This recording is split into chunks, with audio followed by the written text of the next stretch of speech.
नाजरीन अस्सलाम वालेकुम वरहमतुल्लाहि वबरकातुहू। नाजरीन, खालिद बिन वलीद को पूरी दुनिया द ग्रेटेस्ट जनरल के नाम से जानती है और उन्होंने बहुत सारी जंगें लड़ी हैं, लेकिन एक भी जंग ऐसी नहीं हारी है और कुरान में भी उनको अल्लाह की तलवार के नाम से भी जाने जाते हैं। तो आइए जानते हैं इस वीडियो में किस तरह से खालिद बिन वलीद ने पूरी दुनिया पर अपना कब्जा किया और बहुत सारी जंगें लड़ी हैं, लेकिन एक भी जंग नहीं हारी। तो आइए जानते हैं इस वीडियो में किस तरह से खालिद बिन वलीद ने पूरी दुनिया पर अपना कब्जा जमाए रखा था। तो दोस्तों से गुजारिश है, अगर आप हमारे चैनल पर नए हैं तो प्लीज़ मेरे चैनल को सब्सक्राइब कर दीजिए, बेल बटन को ज़रूर दबाएं जिससे आने वाले वीडियो आप तक पहुंचे। हमें उम्मीद है कि आपको हमारी ये वीडियो पसंद आएगी और अगर आपको पसंद आए तो लाइक करें, दोस्तों को भी शेयर करें और कमेंट में अल्लाह अकबर लिखना ना भूलें। तो चलिए शुरू करते हैं अपना प्यारा सा video Khalid bin Walid, sword of the Allah. Let's begin. Khalid bin Walid को दुनिया का सबसे ग्रेटेस्ट जनरल समझा जाता है। नेपोलियन, अलेक्जेंडर द ग्रेट और जूलियस सीजर जिंदगी में कभी ना कभी कोई ना कोई जंग जरूर हार चुके हैं, लेकिन खालिद बिन वलीद दुनिया के वाहिद जनरल जो अपनी पूरी जिंदगी में कोई भी जंग नहीं हारा। और ये सिर्फ मुसलमान नहीं बल्कि पूरी दुनिया मानती है। और जंग के दौरान खालिद बिन वलीद की स्ट्रेटजीज और प्लानिंग को आज भी ऑक्सफोर्ड और हार्वर्ड जैसी यूनिवर्सिटीज में पढ़ाया जाता है। लेकिन खालिद बिन वलीद के जंगों में आखिर ऐसी क्या खास बात कि आज 1400 साल बाद पूरी दुनिया उन्हें याद करती। Let's find out.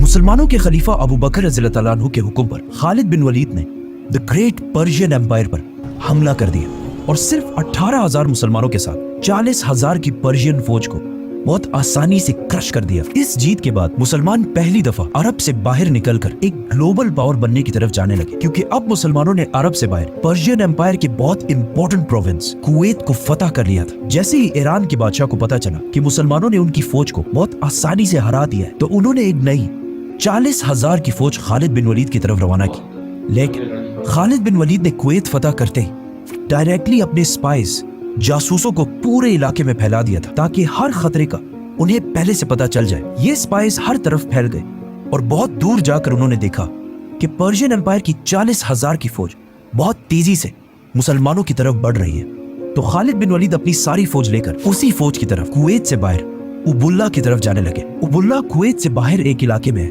जिसे आज के जमाने में इराक कहा जाता है। नाउ एक तरफ मुसलमानों की 17,000 की फौज खड़ी थी और दूसरी तरफ पर्शियन एम्पायर की 40,000 की फौज थी।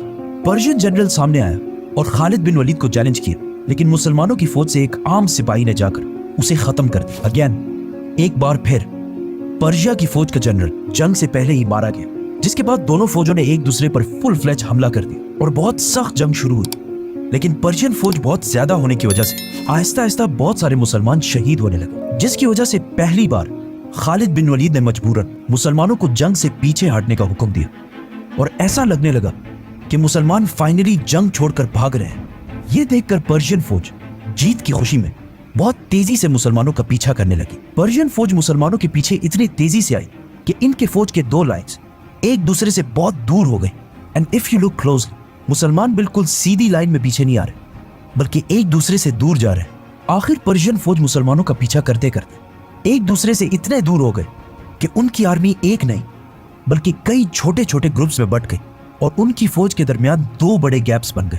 और इसी टाइम का खालिद बिन वलीद इंतजार कर रहे थे। एंड नाउ अचानक खालिद बिन वलीद अपने घुड़सवारों को लेकर इन दो गैप्स से आगे बढ़े और पर्शियन फौज के सेंटर को घेर लिया और आहिस्ता आहिस्ता उन्हें क्रश करने लगे और फिर इसी तरह बाकी फौज को भी क्रश कर दी। पर्शियन फौज की पिछली लाइन ने देखा कि वो ये जंग हार चुके हैं, तो वो जंग छोड़कर भागने लगे। लेकिन एज वी नो, उनका आर्मर हमेशा बहुत भारी होता था, तो ज्यादा दूर जाने से पहले ही मुसलमान उन तक पहुंच गए और उन्हें भी खत्म कर दी। और इस तरह पर्शियन एम्पायर की एक और बहुत बड़ी फौज खालिद बिन वलीद ने क्रश कर दी।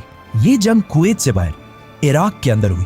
मतलब अब मुसलमान कुवैत को फतह करने के बाद ईरान के दूसरे बड़े प्रोविंस इराक में एंटर हो चुके थे। अब यहां से आगे बढ़ना थोड़ा मुश्किल था, क्योंकि इराक और मदीना एक दूसरे से बहुत दूर थे और इराक में मुसलमानों की फौज को अपने हेडक्वार्टर मदीना से बार बार कम्युनिकेट करने में बहुत मुश्किल हो रही थी। इसीलिए यहां से आगे बढ़ने से पहले खालिद बिन वलीद ने इसी इलाके को अपना नया हेडक्वार्टर बनाया क्योंकि इस इलाके में पर्शियंस और अरब दोनों आबाद थे और इन सब का ख्याल था कि मुसलमान इन्हें फतह करने के बाद इनके साथ वही करेंगे जो अब तक दुनिया की बाकी सारी एम्पायर्स करती हैं, मतलब लूट, प्लंडर, रेप। लेकिन खालिद बिन वलीद ने अबू बकर रज़ियल्लाहु अन्हु के हुक्म पर इस इलाके की सारी प्रॉपर्टीज उन्हीं लोगों को वापस कर दी और किसी से भी जबरदस्ती कोई भी चीज नहीं छीनी और बहुत तेजी से इस इलाके में बहुत सारी अदालतें, कोर्ट्स बनाए और इन कोर्ट्स में जजेस बड़े बड़े सहाबा को बनाए, जिसकी वजह से बहुत तेजी से इस इलाके में पहली बार जस्टिस, इंसाफ कायम होने लगा। इसके बाद खालिद बिन वलीद उनके मार्केट्स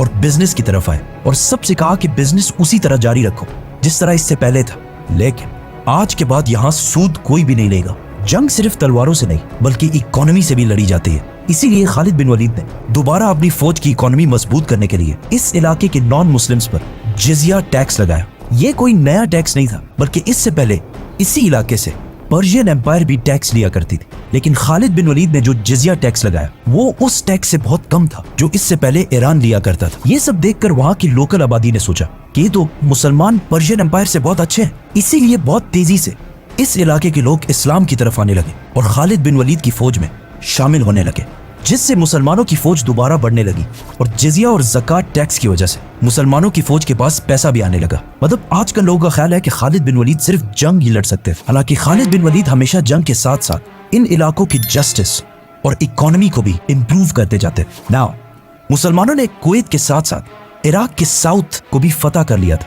जो पर्शियन एम्पायर के लिए दूसरा बहुत बड़ा झटका था। जब पर्शियन बादशाह को एक बार फिर खबर मिली कि उनकी एक और फौज मुसलमानों से बुरी तरह हार चुकी है, तो उन्होंने दोबारा अपनी एम्पायर के नॉर्थ और ईस्ट से 2 नई फौजें मुसलमानों की तरफ रवाना की और उन्हें इस जगह वलाजा में एक साथ मिलकर मुसलमानों को खत्म करने का हुक्म दिया।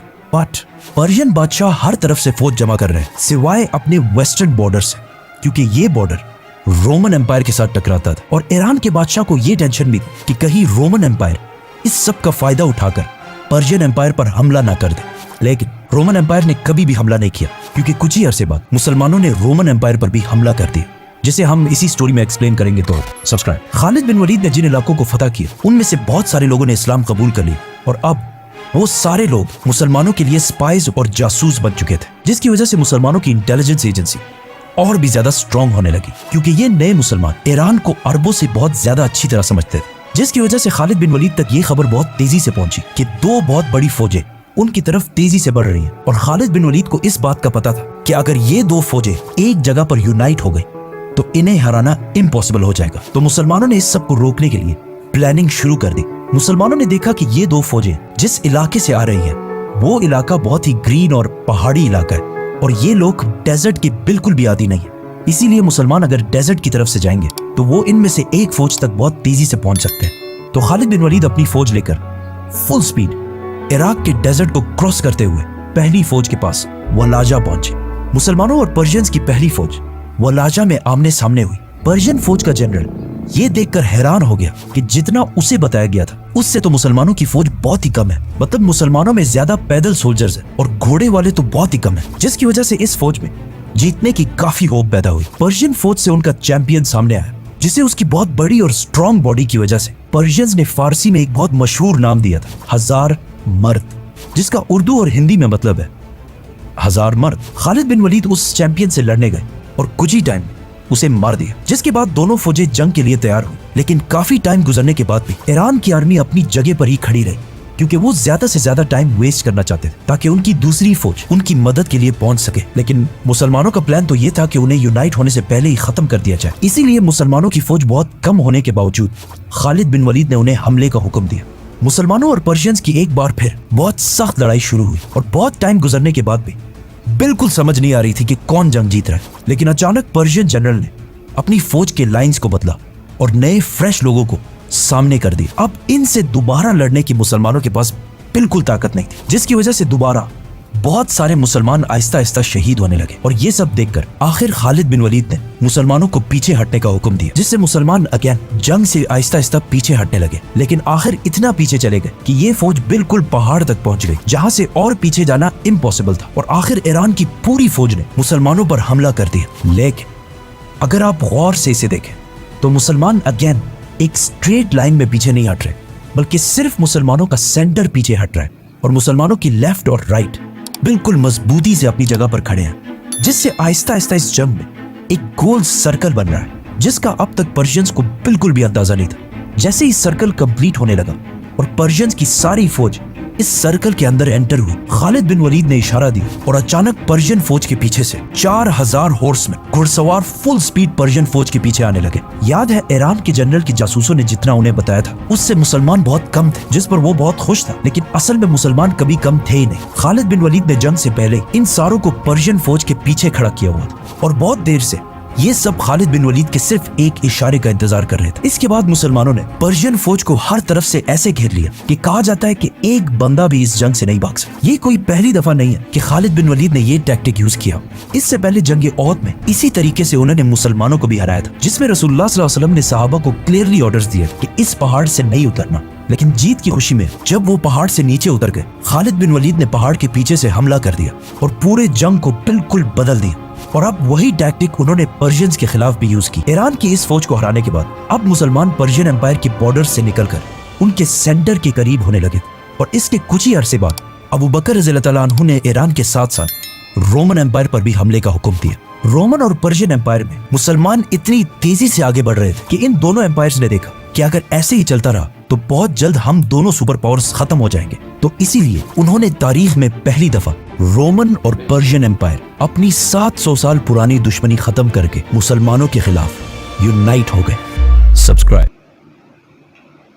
तो दोस्तों, देखा आपने इस वीडियो में किस तरह से खालिद बिन वलीद ने पूरी दुनिया पर कब्जा किया था और दुनिया मानती भी थी कि खालिद बिन वलीद जैसा कोई योद्धा नहीं है। तो आइए, अगर आपको हमारा ये वीडियो पसंद आया है तो लाइक ज़रूर करते जाएं और नए हैं तो प्लीज़ मेरे चैनल को सब्सक्राइब कर दें, बेल बटन को भी दबाएं, इससे आने वाली वीडियो आप तक पहुंचे हैं और दोस्तों को भी शेयर करें। तो चलिए, हमें इजाज़त दीजिए, हम ऐसे ही इंटरेस्टिंग वीडियो लाते रहेंगे।